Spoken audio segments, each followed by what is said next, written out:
Sur les lieux, la mère de la victime est présente. Je vais m'occuper de lui et je reviens vous voir, d'accord?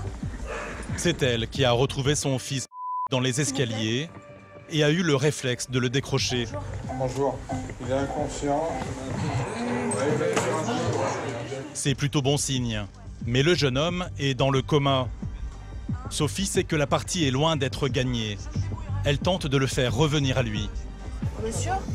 Monsieur? Monsieur?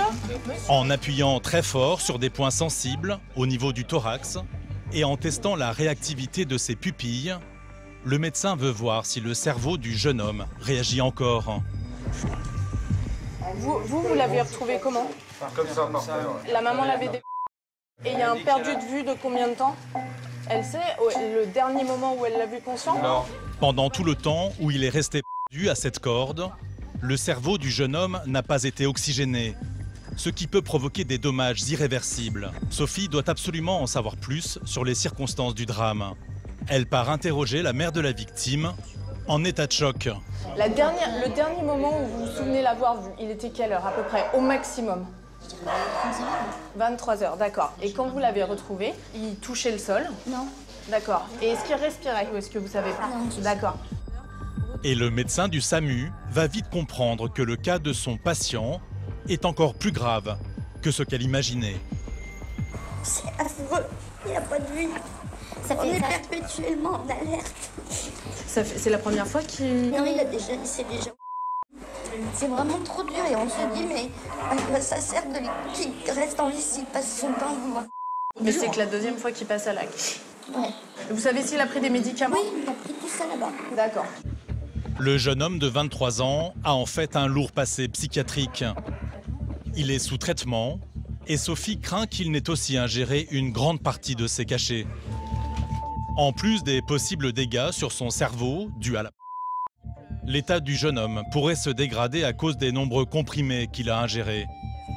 Pour le transporter à l'hôpital en toute sécurité, Sophie va devoir l'intuber. Mais le jeune homme se met subitement à convulser.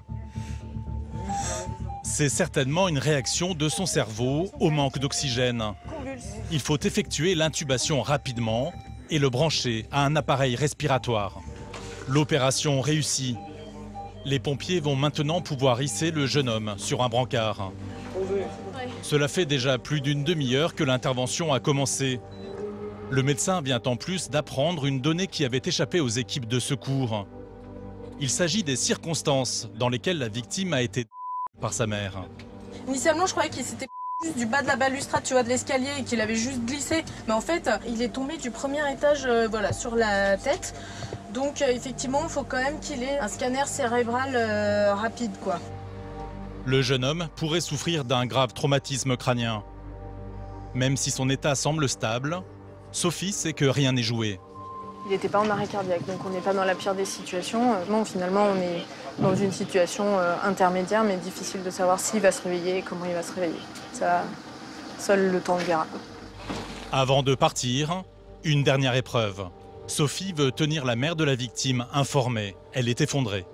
Madame, il faut qu'on vérifie qu'il n'y a pas de traumatisme crânien et qu'en chutant non plus. Mais vous avez fait ce qu'il y avait à faire. C'est la seule chose à faire. Quitte à ce qu'il tombe, vous avez parfaitement fait. Mais vous avez... Je ne pouvais pas retenir. C'était ce qu'il fallait faire. Pour la mère de famille, c'est un véritable cauchemar.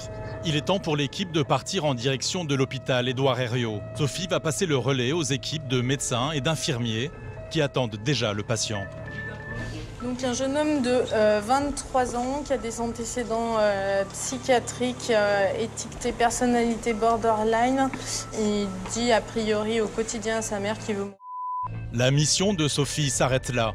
Et malgré ses 11 ans d'expérience, elle ne peut s'empêcher d'être touchée par cette situation dramatique. Tu te dis, qu'est-ce qui conduit quelqu'un de 23 ans à se...